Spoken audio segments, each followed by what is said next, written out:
বসন্তের ফুরফুরে বাতাসে বাংলার প্রকৃতিতে এখন বইছে উৎসবের আমেজ। এই আনন্দঘন পরিবেশে বাংলার ঐতিহ্য সংরক্ষণ এবং নতুন প্রজন্মের মাঝে তা তুলে ধরার লক্ষ্যে north south university social services club আয়োজন করে পিঠা উৎসব ১৪৩২। ১৭ ফেব্রুয়ারি বিশ্ববিদ্যালয় সংলগ্ন মাঠে অনুষ্ঠানটি সুষ্ঠু ও সুসংগঠিতভাবে সম্পন্ন হয়।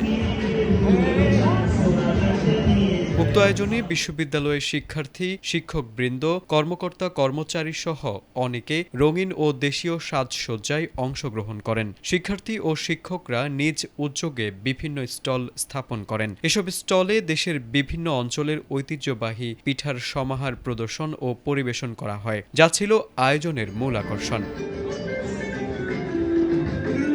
অনুষ্ঠানে প্রধান অতিথি হিসেবে উপস্থিত ছিলেন Aziz Al Kaiser, chairman board of trustees North South বিশ্ববিদ্যালয়। তিনি এ ধরনের সাংস্কৃতিক উদ্যোগকে শিক্ষার্থীদের মধ্যে বাঙালি সংস্কৃতি ও ঐতিহ্যের প্রতি শ্রদ্ধাবোধ জাগ্রত করার একটি গুরুত্বপূর্ণ মাধ্যম হিসেবে উল্লেখ করেন। ক্লাবের প্রেসিডেন্ট খালিদ বিন মোর্শেদ রামিম পিঠা উৎসবকে ঘিরে ক্লাবের উৎসাহের কথা উল্লেখ করে বলেন, পিঠা বাঙালি সংস্কৃতির একটি বিশেষ অংশ। এটি তরুণ প্রজন্মের কাছে তুলে ধরতেই ক্লাবের এই আয়োজন।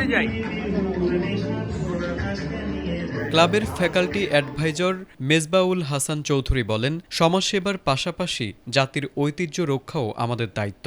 তাই আমরা বিশেষভাবে এই পিঠা উৎসব আয়োজন করে থাকি।